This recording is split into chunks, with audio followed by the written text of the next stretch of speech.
ने सबको हिलाकर रख दिया है। पूरी दुनिया जब नए साल का जश्न मना रही थी तो साल 2025 के पहले दिन दो बड़े हमलों से अमेरिका में हड़कंप मच गया। 20 जनवरी को ट्रंप का शपथ ग्रहण समारोह होना है और उससे पहले एक तरफ ट्रंप टावर के बाहर इलॉन मस्क की कंपनी टेस्ला का साइबर ट्रक जल उठा और इस घटना में एक मौत हो गई, 7 लोग घायल हो जाते हैं। पुलिस हर एंगल से इस वक्त जांच कर रही है। तो दूसरी ओर न्यू ऑरलिन्स में एक बड़ा आतंकी हमला हुआ है। आईएसआईएस के झंडे वाली गाड़ी लोगों को रौंदती हुई आगे बढ़ जाती है, जिसके बाद हमलावर ने बाहर निकलकर अंधाधुंध फायरिंग भी की है। इस हमले में 15 लोगों की अब तक जान जा चुकी है और 25 से ज़्यादा लोग घायल हुए हैं। अलग अलग तस्वीरें भी हम आपको यहाँ पर दिखा रहे हैं कि किस तरह से ये हमला जो है इसने सबको हिलाकर रख दिया है। सबका ध्यान यहाँ पर खींचा है कि आखिर कैसे सुपर पावर जो देश है वो इस तरह से आतंकी हमलों की जद में आ रहा है, उस पर इस तरह से हमले जो है वो है रहे। और नए साल का ये पूरा मामला था। 2025 के पहले दिन दो बड़े हमलों से अमेरिका में हड़कंप मच गया है। 20 जनवरी को ट्रंप का शपथ ग्रहण और उससे पहले एक तरफ ट्रंप टावर जो है उसके बाहर इलॉन मस्क की कंपनी टेस्ला का साइबर ट्रक जो है उसमें अचानक विस्फोट होता है, जिसमें एक शख्स की जान चली जाती है। और ये जो विस्फोट हुआ है ये लास वेगास में हुआ है, जहां पर ट्रंप का होटल है। और दूसरी जो घटना होती है वो होती है न्यू ऑरलिन्स में, जहां पर ये बड़ा आतंकी हमला है कि किस तरह से हमलावर जो है वो टेक्सास का रहने वाला है। शमसुद्दीन जब्बार उसका नाम है, 42 से 43 साल के करीब उसकी उम्र बताई जा रही है। और वो जिस तरह से उस ट्रक को लेकर आता है और जैसे ही बॉर्बॉर जो स्ट्रीट है वहाँ पर वो टर्न करने लगता है, बहुत तेज़ उसकी वो स्पीड कर देता है और उसके बाद लोगों को कुचलता हुआ वो वहाँ से चला जाता है। तो अमेरिका में ट्रंप टावर के बाहर हुए विस्फोट पर बड़ी खबर इस वक्त आ रही है। जांच के लिए मौके पर फॉरेंसिक टीम पहुंच गई है। टेस्ला साइबर ट्रक जो है उसमें विस्फोट के बाद आग लगी थी। लास वेगास का ये मामला है। इस घटना में एक व्यक्ति की मौत हो गई है और 7 लोग घायल हुए। तस्वीरें भी यहाँ पर आपको दिखा रहे हैं। शीशे की वो एंट्री है जो ट्रंप का जो होटल है ट्रंप टावर यहाँ पर, और उसके जस्ट सामने ये जो टेस्ला का साइबर ट्रक था वो खड़ा हुआ था, जिसमें अचानक विस्फोट होता है। 3 विस्फोट वहाँ पर होते हैं उसमें, और उसके बाद एक व्यक्ति की यहाँ पर जान चली जाती है। और फॉरेंसिक टीम जो है वो यहाँ पर पहुँची हुई है। इलॉन मस्क जो कि टेस्ला के मालिक हैं, उन्होंने यहाँ पर कहा है कि ये आतंकी हमला हो सकता है और न्यू ऑरलिन्स में जो हमला हुआ और लास वेगास में जो धमाका हुआ उन दोनों में कोई कनेक्शन भी हो सकता है।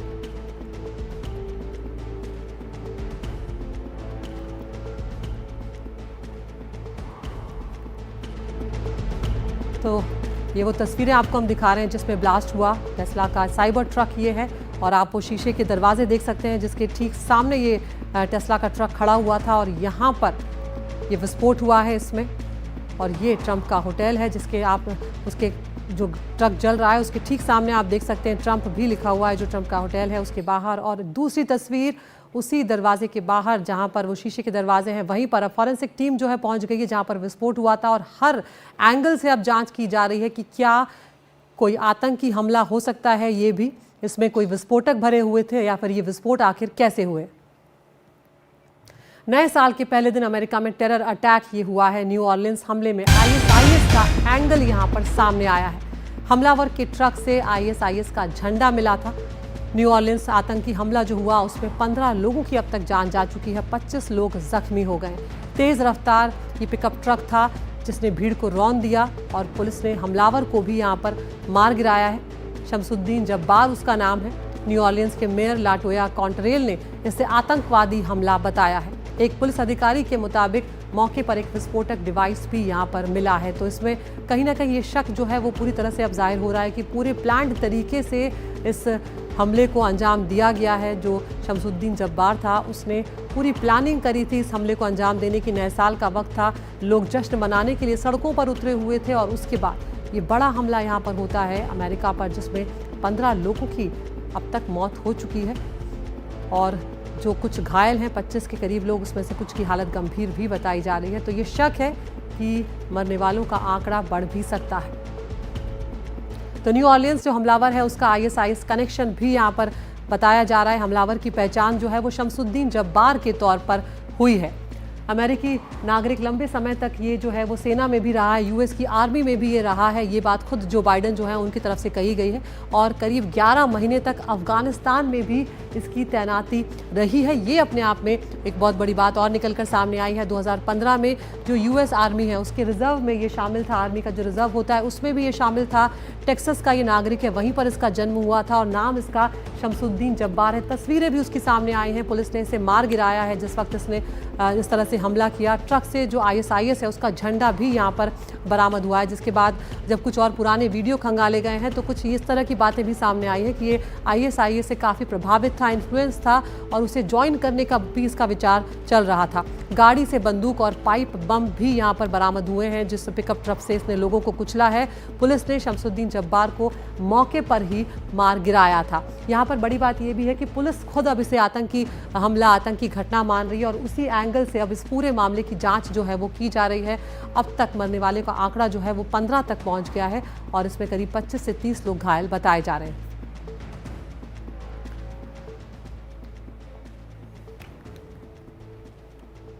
और इस पूरे मामले पर बातचीत करने के लिए हमारे साथ दो खास मेहमान जुड़ने जा रहे हैं। हमारे साथ जाकिर हुसैन साहब हैं जो विदेश मामलों के जानकार हैं और इसके अलावा अजय जैन भुटौरिया हैं जो अमेरिका के राजनीतिक घटनाक्रम को हमें समझाएंगे। वो वाशिंगटन DC से हमारे साथ जुड़ रहे हैं और हमारी सहयोगी कादम्बिनी शर्मा जो हैं वो भी हमारे साथ है। कादम्बिनी, सबसे पहले यहाँ पर आपके पास आएँ तो इस वक्त क्या अपडेट आ रहे हैं इस घटना को लेकर, क्योंकि ये बात भी ट्रंप ने उठाई कि ये बाहरी है और किस तरह से जो बाहर के लोग हैं वो आके आतंक यहाँ पर फैला रहे हैं, लेकिन जो बाइडेन ने उसके बाद कहा कि टेक्सास में ही इसका जन्म हुआ है, अमेरिका का ही ये नागरिक है। तो अब क्या क्या अपडेट्स इसमें सामने आए?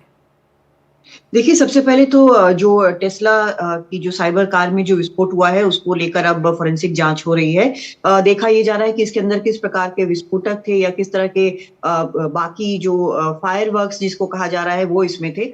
लेकिन गाड़ी क्योंकि काफी मजबूत है तो ये एक्सप्लोजन्स जो हुए इसके अंदर एक के बाद एक 3 धमाके जो हुए वो गाड़ी ने काफी कुछ कंटेन कर लिया। ट्रंप का जो होटल है लास वेगस में उसको बहुत ज्यादा नुकसान पहुंचने की कोई खबर नहीं है।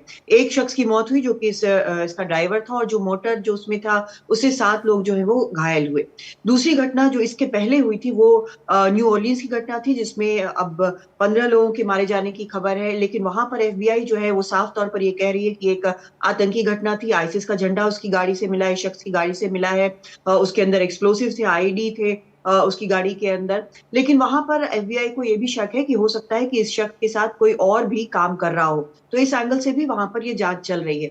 लेकिन जो इंटरेस्टिंग फैक्टर जो सूत्रों के हवाले से खबर आई है वो ये कि दोनों गाड़ियां जो थी वो एक ही कार सर्विस से हायर की गई थी। अब इस एक लिंक को देखा जा रहा है कि क्या इसमें कोई ऐसी बात है जहां पर दोनों ही घटनाएं आपस में जुड़ी हुई हों। लेकिन क्योंकि ये ट्रंप जो हैं वो 20 तारीख को शपथ लेंगे अमेरिका के राष्ट्रपति पद की, उनके होटल के बाहर हुआ है और एक जो हमला है वो साफ तौर पर आतंकी हमला है, तो इसको हर परिप्रेक्ष्य से इस पूरे जी मामले की जांच कर रही है कि कहीं दोनों जुड़े हुए ना हो। बिल्कुल। ये जो हमला है इससे अमेरिका में सुरक्षा पर सवाल भी यहाँ पर उठे हैं। ट्रंप की चुनौतियाँ क्या क्या हो सकती हैं उस पर भी एक नज़र यहाँ पर हम डालते हैं कि किस तरह से ट्रंप जो है वो 20 तारीख को अब शपथ लेने जा रहे हैं और उसके बाद किस तरह से जो बड़ी चुनौतियों का उन्हें सामना करना पड़ेगा। उसमें एक बड़ा मुद्दा जो रहने वाला है वो मास शूटिंग का रहने वाला है, क्योंकि अंधाधुंध फायरिंग की जो घटना है वो लगातार अमेरिका में हम देख रहे हैं कि बढ़ती ही जा रही हैं और ख़ासकर जो भीड़ भाड़ वाली जगह होती हैं उनको निशाना बनाया जा रहा है। वहाँ पर जो हमले किए जा रहे हैं वो ट्रंप का जो प्रशासन होगा उसके लिए एक बहुत बड़ी चुनौती होगी। अगली चुनौती की अगर हम बात करें तो वो आतंकी हमले की होगी। आत्मघाती हमले जो हैं वो लगातार हम देख रहे हैं कि किस तरह से पिछले दिनों अमेरिका में बढ़ते चले जा रहे हैं। टारगेटेड किलिंग जो हैं उसकी घटनाएं जो हैं वो लगातार बढ़ रही हैं। तो इससे डोनाल्ड ट्रंप कैसे निपटेंगे ये भी अपने आप में एक देखने वाली बात होगी। इसके अलावा जो मुद्दा वो खुद उठाते रहे हैं वो है अवैध प्रवासी का मुद्दा।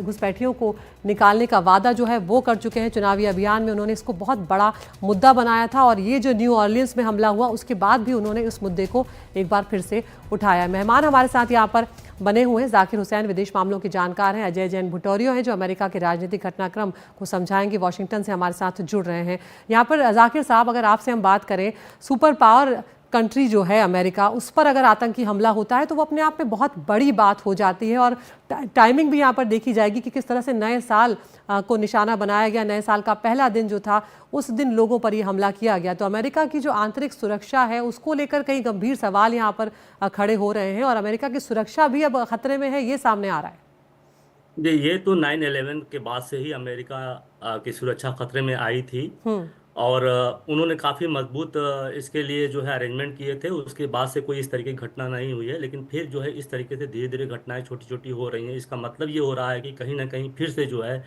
ये गुट आपस में इकट्ठा होकर अमेरिका को आंतरिक तौर से जो है कहीं ना कहीं उसकी सिक्योरिटी को थ्रेट देने के लिए आ गए हैं। लेकिन ये जो अभी जो हुआ है, 2 अटैक किए हुए हैं, उसमें दो सारी चीज़ें जाहिर हो रही हैं कि बाहर का हाथ है। लेकिन फिर भी जो है हम इसको बहुत ही काशियस वे से देख रहे हैं, क्योंकि इसके कई एंगल सामने निकल के आ रहे हैं। नंबर एक ये है कि सबसे बड़ा जो एंगल ये हमको लग रहा है कि ट्रम्प का आना और ट्रम्प का मिडिल ईस्ट से विड्रॉ करना एक बड़ी बड़ी जो है चुनौती होगी यूएस के डीप स्टेट के लिए।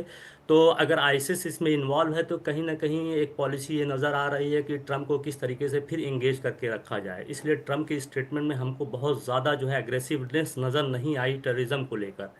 और उन्होंने ये कहा कि ये जो है मसला ज़्यादातर जो है घुसपैठियों हैं, करीब सवा 1,25 लाख से ऊपर जो है इलीगल माइग्रेंट्स वहाँ पर हैं, उनकी बात को ज़्यादा उन्होंने हाईलाइट किया है। और इसको देखकर अमेरिका की चुनौतियाँ काफ़ी बढ़ गई हैं, क्योंकि इंटरनल भी वो अब जो है उसकी सिक्योरिटी थ्रेट हो रही है, एक्सटर्नल में भी वो इतना ज़्यादा स्ट्रांग नहीं हो रहा है। तो अमेरिका को कहीं ना कहीं फिर से जो है एक सिक्योरिटी का ओवरहॉल करना पड़ेगा। जैसे कि वहाँ पे 9/11 के बाद से पूरी जो है इंटरनल डिपार्टमेंट को फ्रीडम दे दी गई थी, और फिर जो है उसी की ज़रूरत हमें महसूस हो रही है। तो अमेरिका को कहीं ना कहीं कुछ इस तरीके की पॉलिसी चलनी पड़ेगी जिससे उसे आंतरिक सुरक्षा भी दे, और वाह में ट्रम्प क्या करते हैं उसका जी इम्पैक्ट घर पे ना आए, और घर के लोग ही जो है उसको कहीं ना कहीं जो है ट्रम्प को ये बाहर फाइट में इंगेज करने बिल्कुल। की एक अजय पॉलिसी जैन रख जी भी रहे हमारे हैं। साथ बने हुए हैं। अजय जी, यहाँ जी। पर जब हमने देखा कि डोनाल्ड ट्रंप जो है वो डेमोक्रेट्स पर हमला करते हुए नजर आए हैं, इसके बाद कि किस तरह से ये एक पूरा एविल एक्ट था, और जब मैं कहता था, ये मुद्दा उठाता था कि बाहरी लोग जो हैं वो ज़्यादा यहाँ पर क्राइम को बढ़ा रहे हैं, तब मुझे इग्नोर किया जाता था, तब मुझे सुना नहीं जाता था। लेकिन उसके बाद जो बाइडन जो है उनका भी बयान हम देखते हैं यहाँ पर कि अब्दुल जब्बार टेक्सास का निवासी था, वो यूएस का ही निवासी था, यहाँ तक कि वो यूएस आर्मी में भी सर्व कर चुका है। तो ये मुद्दा कितना यहाँ पर आपको रेलिवेंट नजर आ रहा है, और इस मुद्दे पर आगे राजनीति और बढ़ सकती है? देखिए, ये मुद्दा तो अभी दोनों तरफ से पॉलिटिकल है, बट एक चीज और एंगल अगर देखा जाए तो ये इंटेलिजेंस की भी काफी फेलर है।